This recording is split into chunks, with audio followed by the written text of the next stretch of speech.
Okay, Paul underneath the front of this 71. Hey, I'm going to talk about what we see. I'll preface all comments by saying that this is just a ridiculously solid and original, uncut, unmessed with underbody. There's been some cosmetic, kind of point and shoot with some rattle can paint in some spots, but the actual underbody of the car is just rock solid with still some remaining hints of originality. The K member is going to be date correct for the car. It's difficult to see, but near as I can tell, I can see a 0. I thought I saw like a 241 maybe. Zoom in as best I can here. Oh, brother, where is it? It's my 0 and a 1.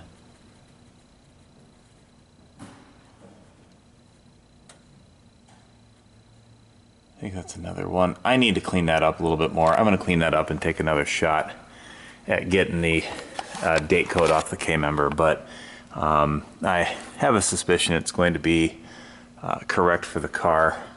I did not see any cracks on it. You can see a little brake fluid running down right there. It's dripping from the bottom of the master, and I think that's from when I popped the cover, if I'm blunt about it. The steering box is doing a little bit of grease sweeping, though. You can see a little bit of gear oil right there in the bottom of that steering box. Engine, it sat for a while and idled and warmed up and whatnot. It's got a little bit of a drip hanging from the bell housing there. It's not hemorrhaging oil.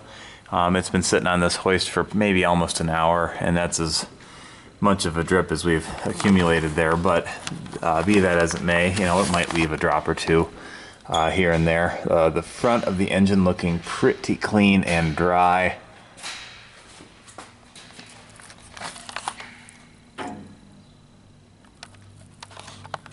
I got one weird little drop of what almost looks like coolant right there. I don't know why. I don't know where that would be coming from.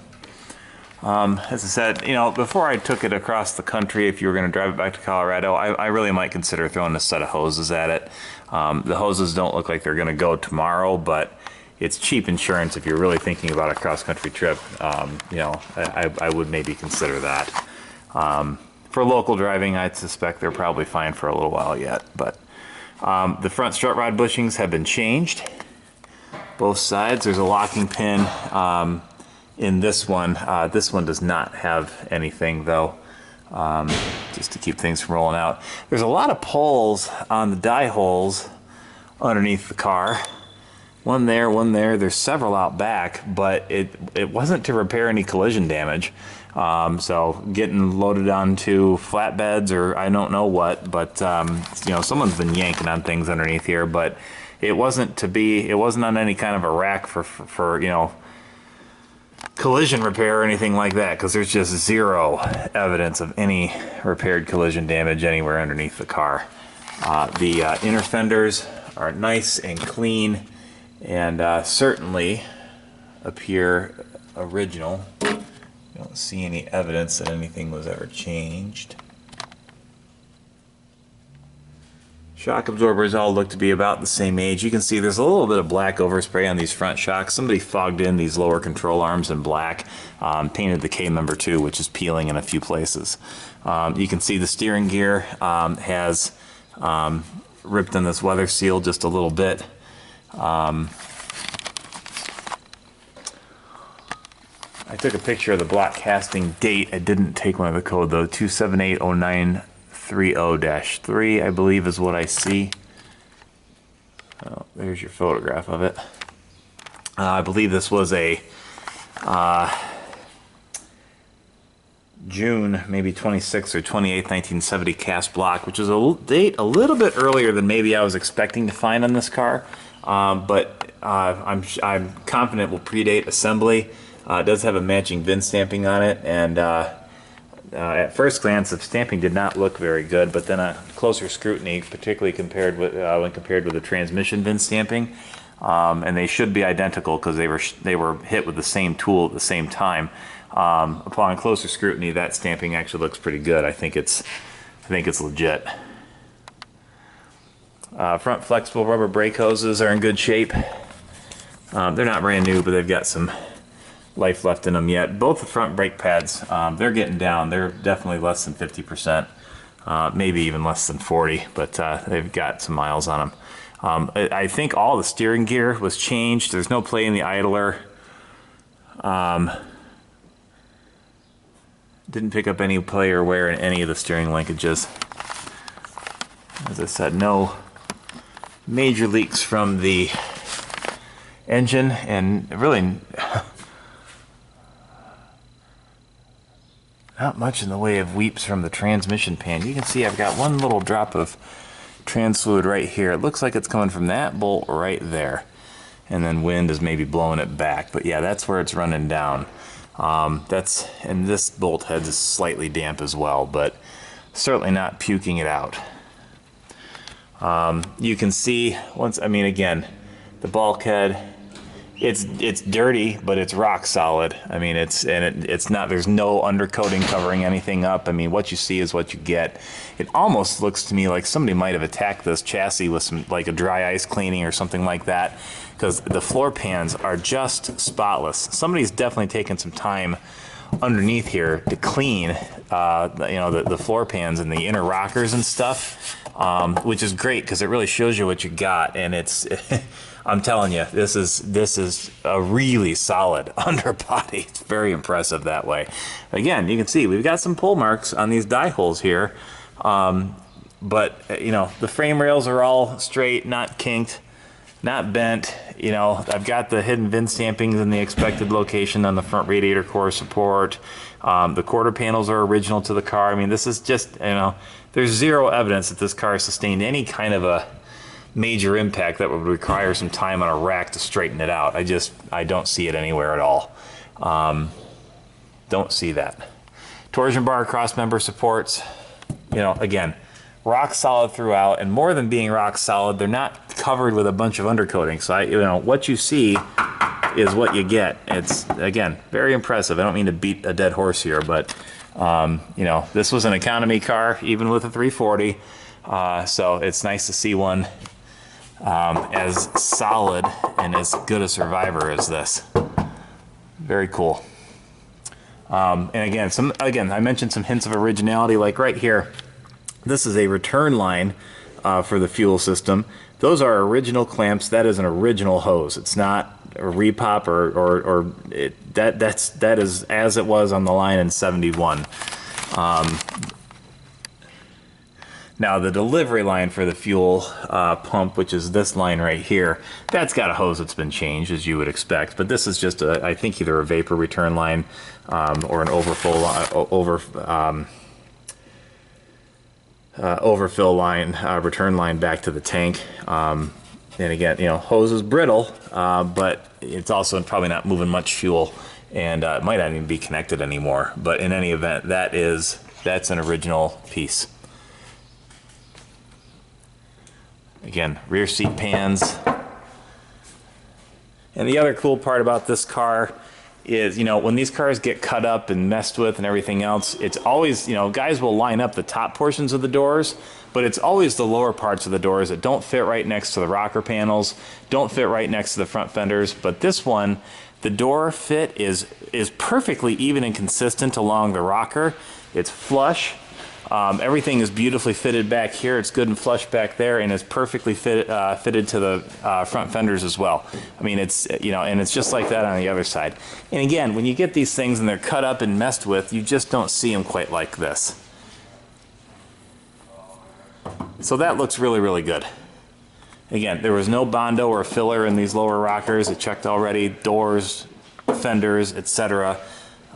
It's just wonderfully solid underneath. And again, someone's been back here, messing around with some rattle can paint, hitting the differential, repainted that. The flexible rubber brake hose back here, it's been done at some point. I'm guessing 2001, probably October 14th, 01 is when I think this hose was made based on the code that I'm seeing. But the delivery lines from the junction block here, those have been replaced. Someone has spray painted the backing plates in silver, you know, and so again, someone's been doweling it up a little bit, but all the surrounding metal around it, really nice shape. Leaf springs, again, they've been cleaned, but those bushings are for sure original. And I think the rear shackle bushings were original too. Oh yeah. So the leaf springs may have been cleaned and painted, but they're probably original to the car. I have no idea if the gas tank's original or not. Does not appear to be leaking. There's a little bit of a frayed edge in the signal wire there for the level. You can see there's a little bit of fraying going on there. Shock absorbers don't appear to be leaking. Bushings are in nice shape. I think the shocks are just fine. And as I said, you know, pull mark here, no pull there. Back here, you got a pull tear. You know, and what goes on with a car over 40 years and 120,000 miles? You know, who knows? But as I said, I see zero evidence that she was ever in a wreck. The rear quarter panels, the inner aprons, I should say, have their original metal tags. On rusty dusters, those were gone a long time ago. But they are here and present on this car, as I would expect to find them. There's even metal tags present in the inner fenders. Look up there. Again, on a rusty car, those don't make it. They're out and exposed and everything else. We got two of them here, a third one there. So on a rusty car, those don't make it. And again, I didn't find any Bondo or filler in the lower kickdowns there. Very solid underbody. They had a little backfire in this muffler back here, which has caused this distortion that you see in the muffler. Also, these muffler straps, in particular this one, this has about had it. And again, whew, you know, 2,500 mile trip across the country with this strap rattling around like it is, you know, for the $7.50 in parts it would cost to change that out, I'd probably do that before taking off. This one's a little bit better, but only marginally. It'd just be stupid to lose a muffler. And you got a hanger back there, but if you lose this, it's gonna sag and might even hit your axle here, I don't know. Parking brake cables and hardware are all present and accounted for. Everything's connected, but again, beautiful sheet metal under here. Not rusty and not ever rusty. And I'm beating a dead horse on that point, but it's, again, these were Econo boxes of their time, and I can't imagine a lot of them survived with as much original sheet metal intact as this one has. I think I got everything I wanted to talk about there. Again, VIN stamping present on the transmission pad there, and VIN stamping present in the lower engine block and the expected location there as well. Oh, the motor mounts. This motor mount doesn't look too bad. This motor mount is beginning to show some age. It's cracking and deteriorating. Okay, that's what we see with this one. Stabilizer bar and link bushings in good shape, etc.